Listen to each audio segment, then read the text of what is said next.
시무 집사님 중창단 하나 만들어도 될 것 같아요, 부부.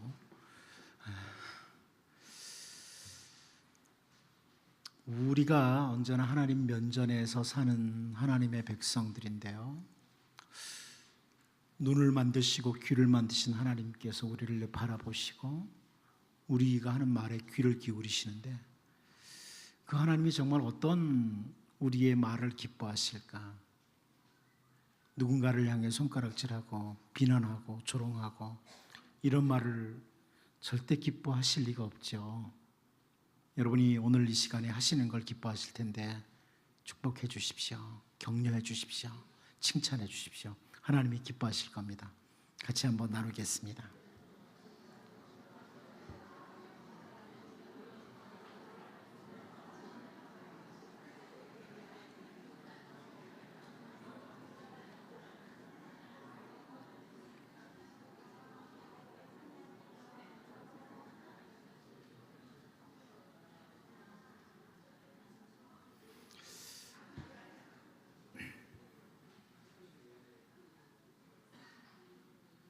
제가 만일 여러분처럼 이렇게 매주일 오후 예배 때 축복하라, 격려해라, 칭찬해라 이런 말을 듣는다면 아마 한 주간 동안 깊이 고민하면서 뭐라고 축복을 할까, 뭐라고 격려를 할까, 뭐라고 칭찬할까를 저는 준비를 할 것 같습니다. 제 스타일은 준비하는 스타일이거든요. 그런 거를 여러분 좀 하십시오. 그냥 생각나는 대로 옆에 축복하고 격려하지 마시고 딱 한 주간 내가 이번 주일날 내 옆에 뭐 맨날 같은 사람이 앉을 수도 있고 또 다른 사람이 앉을 수도 있겠지만 정말 이렇게 한번 축복을 해야 되겠다, 이런 칭찬을 해야 되겠다. 좀 뭐 바쁘시겠지만 준비를 해가지고 오는 게 더 좋을 것 같습니다. 아무런 반응이 없는 게 몇 사람 안 할 것 같은데, 잘 준비해서 격려하고 축복하는 것 하나님이 기뻐하실 겁니다. 사울과 다윗은 도대체 어느 면에서 차이가 나는 걸까? 사울도 이스라엘 왕으로 살았고 다윗도 이스라엘 왕으로 살았는데 그들의 큰 차이는 도대체 무엇일까? 가정 환경의 차이일까? 가지고 있는 지식이나 어떤 물질의 차이일까? 혹은 주변에 있는 사람들 차이일까? 사울에 대해서 사무엘상 15장 11절 말씀을 보면, 내가 사울을 왕으로 세운 것을 후회하노니 그가 돌이켜서 나를 따르지 아니하며 내 명령을 행하지 아니하였음이니라 하신지라, 이렇게 말씀을 하셨고요. 다윗에 대해서는 사무엘상 16장 12절에서 여호와께서 이르시되 이가 그니 일어나 기름을 부으라 하시는지라, 이렇게 그 하나님께서 사울과 다윗의 어떤 대하시는 모습이 차별을 가지고 있는 것은 가정 환경이나 무슨 지식이나 물질이나 혹은 주변에 있는 사람의 차이, 이것으로 인함은 아니라고 봅니다. 제가 성경을 통해서 그리고 목회를 하면서 보이는 가장 중요한 차이는 뭐냐면 누구를 기쁘게 하는 자인가, 여기에 있습니다. 누구를 기쁘게 하는 자인가. 사울이 하는 그 말과 행실을 가만히 보면 자기를 기쁘게 하는 거예요. 자기를 기쁘게 하는 모습이 가득 차요. 대표적인 한 예가 있습니다. 사무엘상 15장 12절이죠.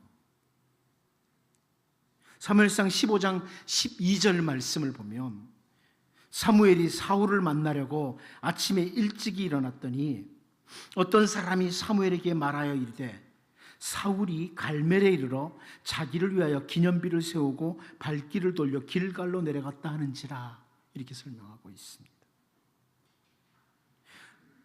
바로 앞절 11절에서 하나님께서 사울을 왕으로 세운 것을 후회한다, 이 표현을 했는데 그 다음 절에 사울이 자기를 위하여 갈멜에 기념비를 세우고 갔다, 이런 표현입니다. 자기를 위하여 기념비 세웠다. 사울이 그렇게 다윗을 추격하고 죽이려고 하는 것도 사실 보면 자기를 위한 행동이에요. 자기를 위한 행동.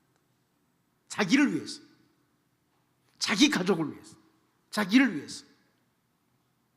그러나 다윗은 왕의 자리에 앉았을 때, 그래서 평안히 그 궁궐에서 살고 있을 때 하나님의 궤, 하나님의 집을 생각합니다. 한 곳만 보면 사무엘하 8장 11절 12절이죠.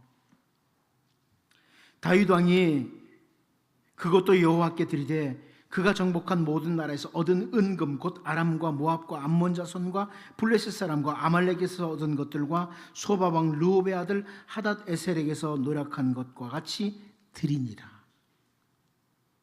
전쟁에서 승리한 후에도 자기 기쁨에 도취되어 있는 게 아니라 이 탈취한 은금을 하나님께 드린다. 하나님의 전에 드리겠다. 이런 겁니다. 다윗이 우리가 성경을 통해서 보면 때로는 넘어지기도 하고 신앙인으로서 하나님의 백성으로서 실패한 모습들을 보여주기도 해요. 그런데 중요한 것은 다윗의 마음 중심에 하나님을 기쁘시게 해야 되겠다.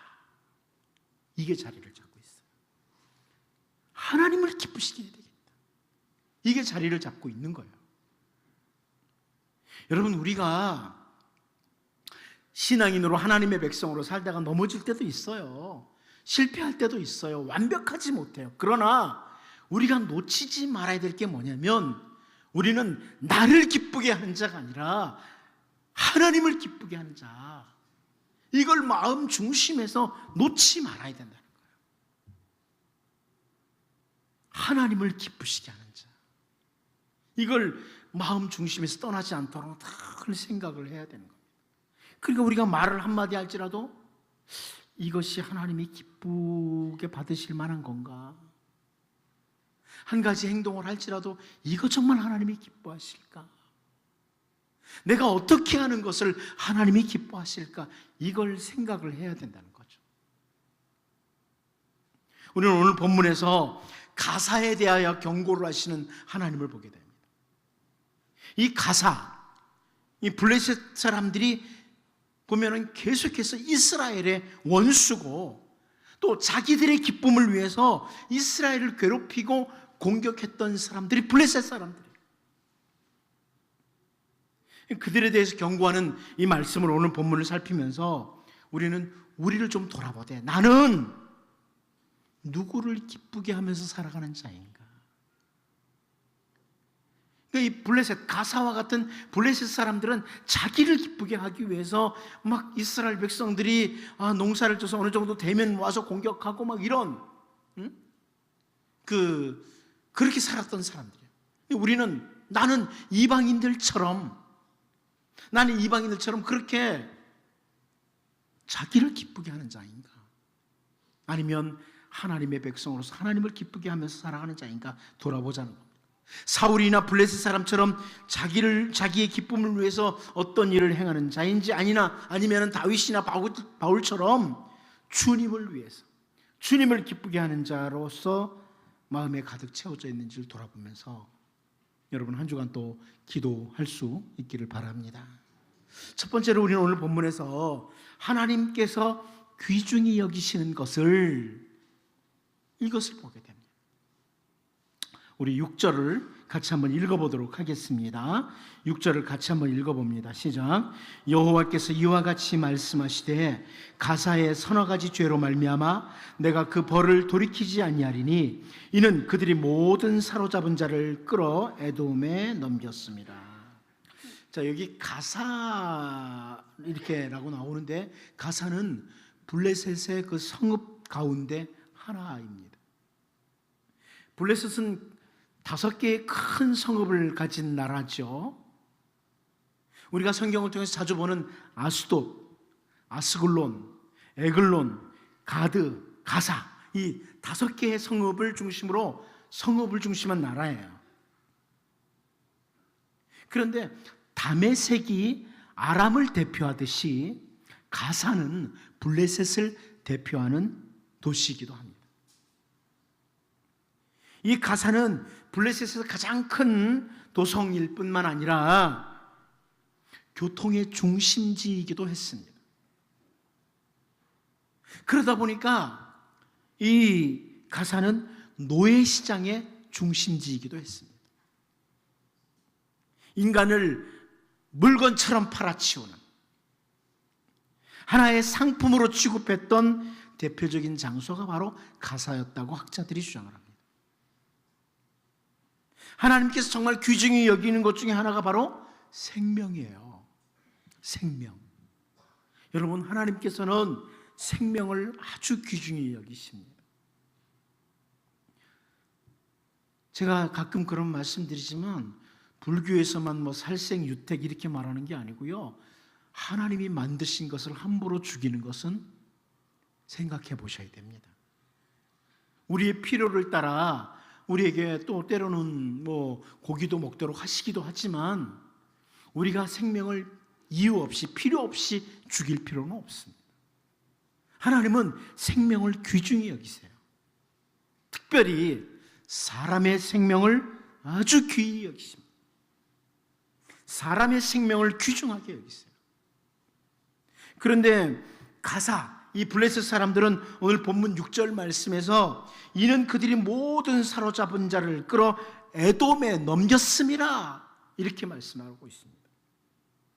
그들이 사로잡은 모든 사람, 이 표현은요 남녀노소를 가리지 않고 이런 의미의 단어예요. 이 히브리어에서 이 표현은 남녀노소를 가리지 않고 모든 사람들 되는 대로 자기네들이 잡는 대로 다 에돔의 노예로 팔아 넘겼다, 이걸 설명하는 겁니다. 여러분, 하나님께서 귀중히 여기시는 것을 우리가 귀중히 여기며 살아야 됩니다. 이거 우리가 기도해야 될 부분이에요. 하나님께서 귀중히 여기시는 것을 내가 귀중히 여겨야 되겠다. 그 중에 정말 중요한 것이 생명이라는 거예요. 여기 블레셋 사람들은 하나님께서 귀중히 여기시는 것을 가볍게 여기는 이런 행동을 하고 있는 거죠. 이것은 우리에게 주시는 중요한 메시지예요. 나는 하나님이 귀중히 여기시는 것을 귀중히 여기는가? 하나님 귀중히 여기시는 것이 무엇인지를 묵상을 해야 됩니다. 하나님께서 이것을 귀중히 여기실까? 어떤 것을 귀중히 여기실까? 반대로 하나님이 미워하시는 것도 있습니다. 하나님이 미워하시는 것, 잠언 6장 16절에서 19절 말씀을 보면요, 여호와께서 미워하시는 것 곧 그의 마음에 싫어하시는 것이 67가지이니, 한번 보십시오. 이거 반대로 사는 것이 하나님 귀중히 여기는 거죠. 곧 교만한 눈과 거짓된 혀와 무지한 자의 피를 흘리는 손과 악한 계교를 꾀하는 마음과 빨리 악으로 달려가는 발과 거짓을 말하는 망령된 증인과 및 형제 사이를 이간하는 자이니라.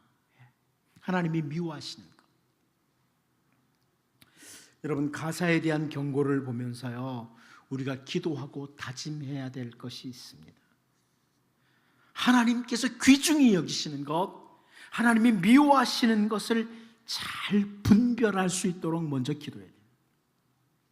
하나님, 정말 내가 하나님께서 귀중히 여기는 것이 어떤 것인지를 잘 분별하도록, 하나님이 미워하시는 것이, 싫어하시는 것이 어떤 것인지를 잘 분별하고 하나님을 기쁘시는 자로 살기 위해서 귀중히 여길 것들을 여기고 미워해야 될 것들을 반대로 하지 않도록 저를 붙들어 주십시오. 기도하면서 이 가사의 경고를 통해서 우리를 돌아보는 이런 은혜가 있기를 원합니다. 두 번째로, 우리는 오늘 본문에서 아무리 경고해도 이것을 보게 됩니다. 아무리 견고하다고 할지라도. 우리 7절, 8절을 다시 한번 같이 보도록 하겠습니다. 봅니다. 시작. 내가 가사성에 불을 보내리니 그 궁궐들을 사르리라. 내가 또 아스돗에서 그 주민들과 아스글론에서 귤을 잡은 자를 끊고 또 손을 돌이켜 에그론을 치리니 블레셋에 남아있는 자가 멸망하리라. 주 여호와께서 말씀하셨느니라. 아멘.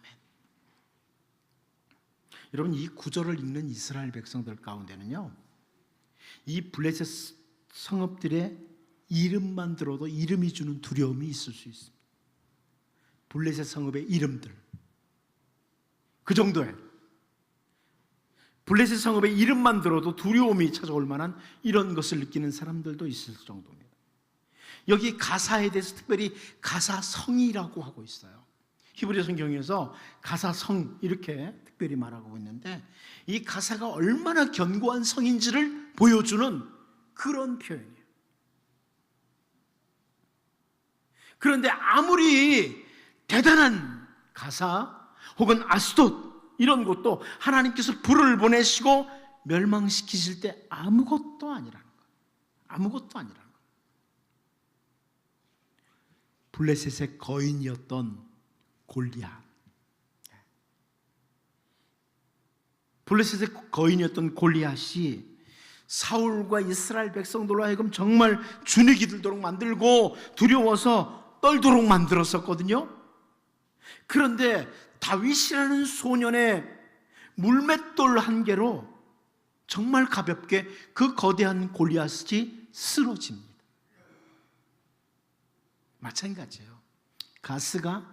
아스돗이 아무리 대단한 성이고 견고한 성이라고 할지라도 하나님께서 보내시는 불 앞에는 초계입니다. 하나님께서 보내시는 불 앞에는 초계입니다. 꼭 남의 이야기만 같아서 별로 관심이 없습니까? 여러분을 괴롭히는 문제가 뭡니까? 이스라엘을 계속 괴롭혔던 블레셋, 하나님이 보내시는 불 앞에서 초계와 같아요. 여러분을 계속해서 괴롭히는 문제가 뭡니까? 여러분을 힘들게 하는 문제가 뭐예요? 우리 앞에 떡 버티고 서 있는 가사와 같은 아스돗과 같은 골리앗과 같은 것은 도대체 뭡니까? 하나님께서 시작하시면 불 앞에 밀과 같습니다. 이스라엘 백성들이 긴 시간 동안 블레셋을 두려워했습니다. 하지만 하나님께서는 이미 블레셋이라는 나라는 하나님 앞에 아무것도 아니라는 걸 보여줬잖아요. 이스라엘을 그렇게 괴롭히는 블레셋도 하나님 앞에는 아무것도 아니다, 이걸 이미 보여줬어요. 사사기 3장 31절에서 에훗 후에 아나세 아들 삼갈이서 소모는 막대기로 블레셋 사람 600명을 죽였고 그도 이스라엘을 구원하였더라, 이렇게 말씀합니다. 삼갈이 소모는 막대기를 가지고 블레셋 사람 600명을 죽이고 이스라엘을 구원했다. 이 삼갈의 모습은요, 이미 하나님의 백성 이스라엘 백성들에게 보여주는 거예요. 블레셋 아무리 막강해도 하나님 앞에 아무것도 아니다. 학자들에 의하면 이 블레셋이라는 나라는 그 크레타라고 하는 섬에서 이렇게 출발했던 그런 사람들 아닌가, 이렇게 추정하기도 합니다. 한마디로 말하면 해적들입니다. 해적이었다가 땅을 차지했던 이런 사람이라고 보는 학자들이 있죠. 저는 거기에 상당히 공감을 하는데, 이 블레셋이 그런 출신이에요. 네. 여러분이 역사를 배울 때 바이킹족으로 알지 않습니까? 그 바이킹이 얼마나 좀 잔인하고 이런 모습을 알잖아요. 그런데 잘 모르세요. 표정들이 바이킹 하니까 놀이공원 생각하시는 것 같아가지고. 그런데 이 블레셋 사람들이 그런 출신이거든요. 아주 강한 나라 백성들이라 이스라엘 백성들은 너무 힘들어요. 그런데 하나님이 이미 오래전에 삼갈이라는 사사가 소모는 막대기 하나로 600명을 치더라고요. 아, 블레셋 하나님이 역사하시면 아무것도 아니구나, 이걸 이미 보여주셨어요. 여러분, 마찬가지입니다. 성경을 통해서 우리는 하나님의 백성들 앞에 정말 큰 성과 같은, 가사와 같은, 블레셋의 그 골리앗과 같은 그런 거대한 문제들이 너무나 쉽게 해결되는 것들을 보여주고 있어요. 성경을 통해서. 이제 블레셋과 같이 우리 앞에 딱 버티고 서서 위협을 하고 우리를 힘들게 하는 견고한 문제들, 골리앗과 같이 우리로 하여금 주눅이 들도록 만드는 그런 거인들이 우리들에게 으름장을 놓는다고 할지라도 가사와 아스돗에 불을 보내시는 하나님, 이 하나님 바라보고 우리의 모든 문제 기도하는 자리로 초청하시는 하나님께 기도하며 나갈 수 있기를 바랍니다. 마지막 한 가지 더 봅니다. 가사에 대한 경고에 대해서 말씀하시는 하나님입니다. 말씀하시는 하나님. 우리 본문 8절을 다시 한번 보도록 하겠습니다. 다시 봅니다. 시작. 내가 또 아스돗에서 그 주민들과 아스글론에서 귤을 잡은 자를 끊고 또 손을 돌이켜 에그론을 치리니 블레셋에 남아있는 자가 멸망하리라. 주 여호와께서 말씀하셨느니라. 우리가 또 하나 주목해서 볼 말씀이 주 여호와께서 말씀하셨느니라, 이 부분입니다. 여러분, 창세기 1장 3절 말씀 우리가 잘 아는데요, 창세기 1장 3절을 보면 하나님이 이르시되 빛이 있으라 하시니 빛이 있었고, 이렇게 말씀을 하죠. 제가 좀 풀어서 다시 번역을 한번 이렇게 해봤어요. 하나님이 말씀하셨다. 빛이 있으라고. 그러자 빛이 존재하게 되었다. 같은 말씀이지만 제가 풀어서 이렇게 번역을 해봤어요. 말씀을 하셨다. 그러니까 빛이 존재했다. 여러분, 하나님이 말씀하시면 빛도 존재합니다. 이 창세기 1장 말씀, 이 말씀을 기억하고 오늘 본문에 주 여호와께서 말씀하셨느니라, 이 표현을 보면 아주 분명하게 들려옵니다. 주 여호와께서 말씀하셨느니라. 말씀을 하시니까 빛도 존재하도록 하는 그 하나님, 그 하나님이 말씀하셨느니라. 가사, 아스돗, 아스글론, 에글론, 가드가 아무리 강한 나라, 강한 성읍이라고 할지라도, 이스라엘 백성들을 두렵게 하는 존재들이라고 할지라도, 사람들을 잡아다가 노예로 팔아먹는 이런 악인들이라고 할지라도 하나님이 말씀하셨습니다. 불을 보내시고 그들을 멸망시키시겠다고 하나님이 말씀하셨습니다. 우리는 그 결과를 너무나 잘 압니다. 그런데 여러분, 우리는 어떤 사람들입니까? 하나님의 백성들인 우리는 어떤 사람이에요? 말씀을 가진 사람들입니다. 하나님의 말씀을 가지고 사는 사람이에요. 우리는 세상의 논리를 따라 사는 사람도 아니고, 세상에 특별한 어떤 것들을 가지고 하루하루 살아가는 자가 아니라, 우리는 하나님의 말씀을 가지고 사는 사람이에요. 동의하세요? 말씀 가지고 사는 사람 맞습니까? 예. 우리에겐 하나님께서 말씀을 주셨어요. 우리는 말씀 가지고 산다.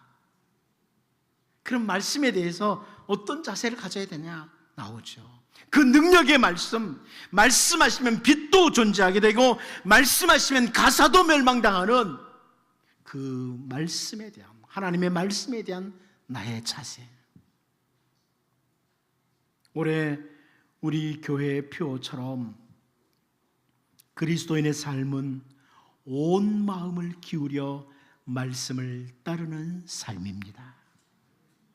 이 모습으로 살고자 다짐과 기도와 최선을 다하는 모습이 필요하다.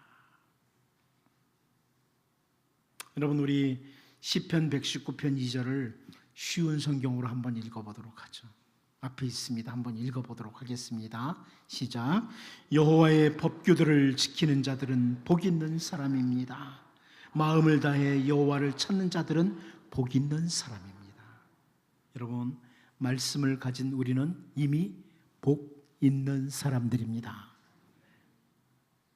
제가 여러분 올해 표를 설명하는 거예요 지금. 말씀을 가진 우리는 복 있는 사람이에요.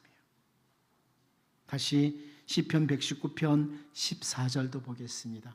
쉬운 성경으로 계속 봅니다. 한번 같이 읽어봅니다. 시작. 나는 주의 법규에 따르는 것을 기뻐합니다.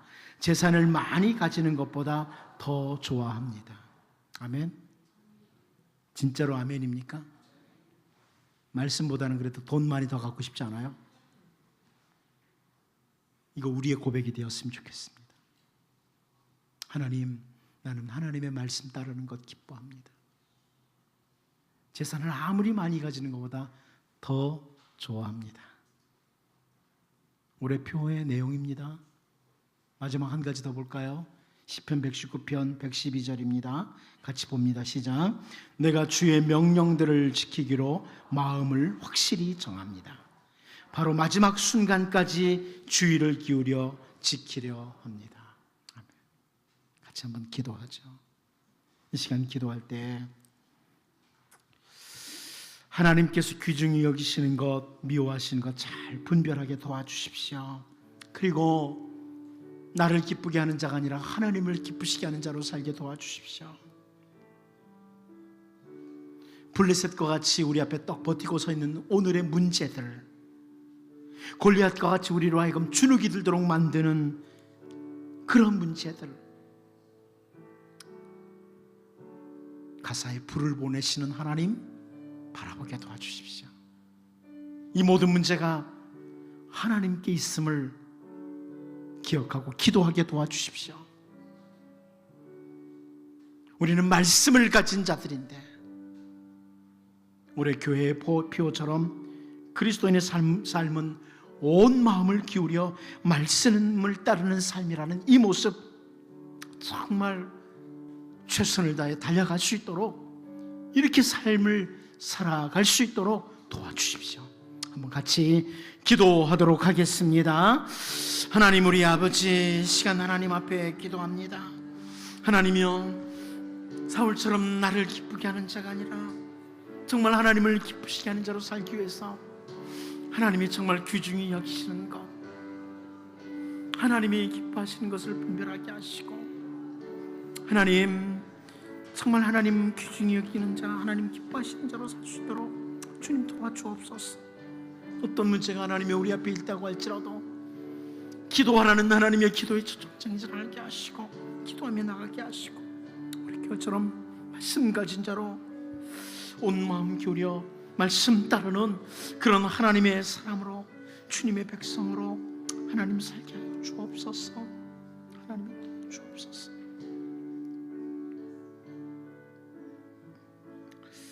아버지, 하나님 아버지, 사울처럼 자기를 기쁘게 하기 위해서 온갖 언행을 마음대로 하는 자가 아니라 하나님 기쁘시게 하는 자, 정말 하나님께서 귀중히 여기시는 것과 하나님이 미워하시는 것, 싫어하시는 것을 날마다 순간마다 잘 분별하게 도와주시고 하나님을 기쁘시게 하는 자로 살 수 있도록 우리를 인도해 주옵소서. 블레셋과 같이, 골리앗과 같이 우리 앞에 버티고 서서 위협하고 주눅이 들도록 하는 모든 문제들, 하나님께서 우리에게 기도하도록 하는 초청장인 줄 알게 하시고 기도의 자리로 모든 문제들을 가지고 나아갈 수 있도록, 그래서 하나님께서 일하시는 것을 경험하는 삶이 되도록 주님 도와주옵소서. 말씀 가진 자로 살기를 원합니다. 온 마음을 기울여 말씀을 따르는 그런 하나님의 사람들로 살게 하여 주옵소서. 여러 가지 헌금 드렸사오니 주님의 은혜로 주의 백성들을 인도하여 주옵소서. 예수님의 이름으로 기도하옵나이다. 아멘.